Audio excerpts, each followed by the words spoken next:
ಈ ತರದ ಕ್ವೆಶನ್ಸ್ ನ ಎಕ್ಸಾಮ್ಸ್ ಅಲ್ಲಿ 5 ಮಾರ್ಕ್ಸ್ ಕೇಳ್ತಾರೆ. ಕ್ವೆಶನ್ ಅಂದ್ರೆ how do climbing plants creepers show directional movement.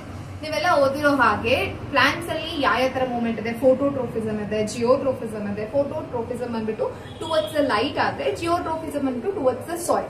ಇಲ್ಲಿ ಕೂಡ ಟಚ್ ಗೆ ಮತ್ತೆ ಆಬ್ಜೆಕ್ಟ್ ಗೆ ಟುವರ್ಡ್ಸ್ ಮೂವ್ ಆಗೋ ಪ್ಲಾಂಟ್ ರೆಸ್ಪಾನ್ಸ್ ನ ನಾವು ಥಿಗ್ಮೋಟ್ರೋಫಿಸಮ್ ಅಂತ ಕರಿತೀವಿ.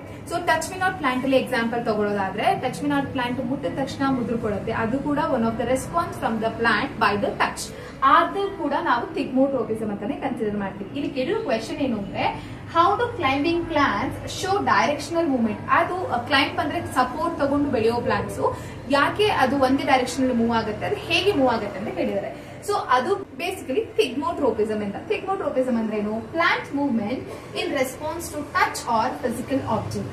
ಬಳ್ಳಿಗಳು ತಗೊಂಡ್ರೆ ಎಕ್ಸಾಂಪಲ್ ಮನಿ ಪ್ಲಾಂಟ್ ಅಥವಾ ಪೀ ಪ್ಲಾಂಟ್ ಎಕ್ಸಾಂಪಲ್ ತಗೊಳ್ಳೋದಾದ್ರೆ, ಯಾವಾಗ ಆ ಪ್ಲಾಂಟ್ ಗೆ ಒಂದು ಆಬ್ಜೆಕ್ಟ್ ಅದ್ರ ಸುತ್ತಮುತ್ತ ಫೀಲ್ ಆಗುತ್ತೋ ಆಗ ಅದು ಒಂದು ಸ್ಪೆಷಲ್ ಸ್ಟ್ರಕ್ಚರ್ ನ ಪ್ರೊಡ್ಯೂಸ್ ಮಾಡುತ್ತೆ. ಅದನ್ನ ನಾವು ಟೆಂಡ್ರಿಲ್ ಅಂತ ಕರಿತೀವಿ. ಸೊ ಈ ಟೆಂಡ್ರಿಲ್ ಏನ್ ಮಾಡುತ್ತೆ, ಆಬ್ಜೆಕ್ಟ್ ಹತ್ರ ಮೂವ್ ಆಗಿ ಆಬ್ಜೆಕ್ಟ್ ನ ಅಥವಾ ಆಬ್ಜೆಕ್ಟ್ ಗೆ ಕಚ್ಕೊಳ್ಳುತ್ತೆ, ಸ್ಟಿಕ್ ಆನ್ ಆಗುತ್ತೆ. ಸ್ಟಿಕ್ ಆನ್ ಆಗಿ ಅದ್ರ ಸಪೋರ್ಟ್ ತಗೊಂಡು ಮೇಲೆ ಮೇಲೆ ಬೆಳ್ಕೊಂಡು ಹೋಗುತ್ತೆ ಟುವರ್ಡ್ಸ್ ದ ಸನ್ಲೈಟ್. ಈ ಮೆಕ್ಯಾನಿಸಮ್ ನ ನಾವು ಥಿಗ್ಮೋಟ್ರೋಪಿಸಮ್ ಅಂತ ಕರಿಬಹುದು. ಸೊ ನೆಕ್ಸ್ಟ್ ಕ್ವೆಶನ್ ನೋಡೋದಾದ್ರೆ, mention the function of thyroxine and adrenaline hormones in the human body. ನಮ್ಗೆಲ್ಲರಿಗೂ ಗೊತ್ತಿರೋ ಹಾಗೆ ಥೈರಾಕ್ಸಿನ್ ಮತ್ತೆ ಅಡ್ರಿನಾಲಿನ್ ಹಾರ್ಮೋನ್ ಎಂಡೋಕ್ರಿನ್ ಗ್ಲ್ಯಾಂಡ್ಸ್ ಇಂದ ಪ್ರೊಡ್ಯೂಸ್ ಆಗುತ್ತೆ. ಅಂಡ್ ಥೈರಾಕ್ಸಿನ್ ಪ್ರೊಡ್ಯೂಸ್ ಆಗೋದು ಥೈರಾಯ್ಡ್ ಗ್ಲ್ಯಾಂಡ್ ಇಂದ, ಅಡ್ರಿನಾಲಿನ್ ಪ್ರೊಡ್ಯೂಸ್ ಆಗೋದು ಅಡ್ರಿನಲ್ ಗ್ಲ್ಯಾಂಡ್ ಇಂದ. ಸೊ ಇದರ ಫಂಕ್ಷನ್ ಏನು? ಬೇಸಿಕಲಿ ಥೈರಾಕ್ಸಿನ್ ಏನ್ ಕೆಲಸ ಮಾಡುತ್ತೆ? Thyroxine helps in metabolism and growth. So metabolism ಅಂದ್ರೆ ಕೆಮಿಕಲ್ ರಿಯಾಕ್ಷನ್ಸ್ ಏನು ಸೆಲ್ ಒಳಗಡೆ ಆಗುತ್ತೆ, ಈ ಕೆಮಿಕಲ್ ರಿಯಾಕ್ಷನ್ ನಾವು ಟುಗೆದರ್ ಮೆಟಬಾಲಿಸಮ್ ಅಂತ ಕರಿತೀವಿ.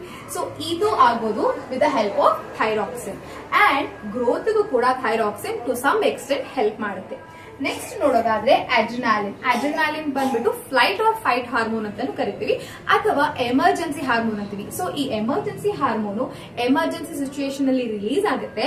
ಆ ರಿಲೀಸ್ ಆಗೋ ಟೈಮ್ ಅಲ್ಲಿ ಆದಾಗ ಏನ್ ಡಿಫರೆನ್ಸ್ ಆಗುತ್ತೆ ಬಾಡಿಲಿ, ಏನ್ ಚೇಂಜ್ ಆಗುತ್ತೆ ಬಾಡಿಲಿ ಅಂದ್ರೆ, increase in the heart beat ಜಾಸ್ತಿ ಆಗುತ್ತೆ, increase in the breathing rate and increase in the glucose level in the blood. So ಆ ಎಮರ್ಜೆನ್ಸಿ ಸಿಚುಯೇಷನ್ ನ ಓವರ್ಕಮ್ ಮಾಡೋದಕ್ಕೆ ನಮಗೆ ಜಾಸ್ತಿ ಎನರ್ಜಿದು ರಿಕ್ವೈರ್ಮೆಂಟ್ ಇರುತ್ತೆ. ಹಾಗಾಗಿ ಗ್ಲೂಕೋಸ್ ಲೆವೆಲ್ ಬ್ಲಡ್ ಅಲ್ಲಿ ಜಾಸ್ತಿ ಆಗುತ್ತೆ, ಅದರಿಂದ ಜಾಸ್ತಿ ಎನರ್ಜಿ ನಮಗೆ ಸಿಗುತ್ತೆ.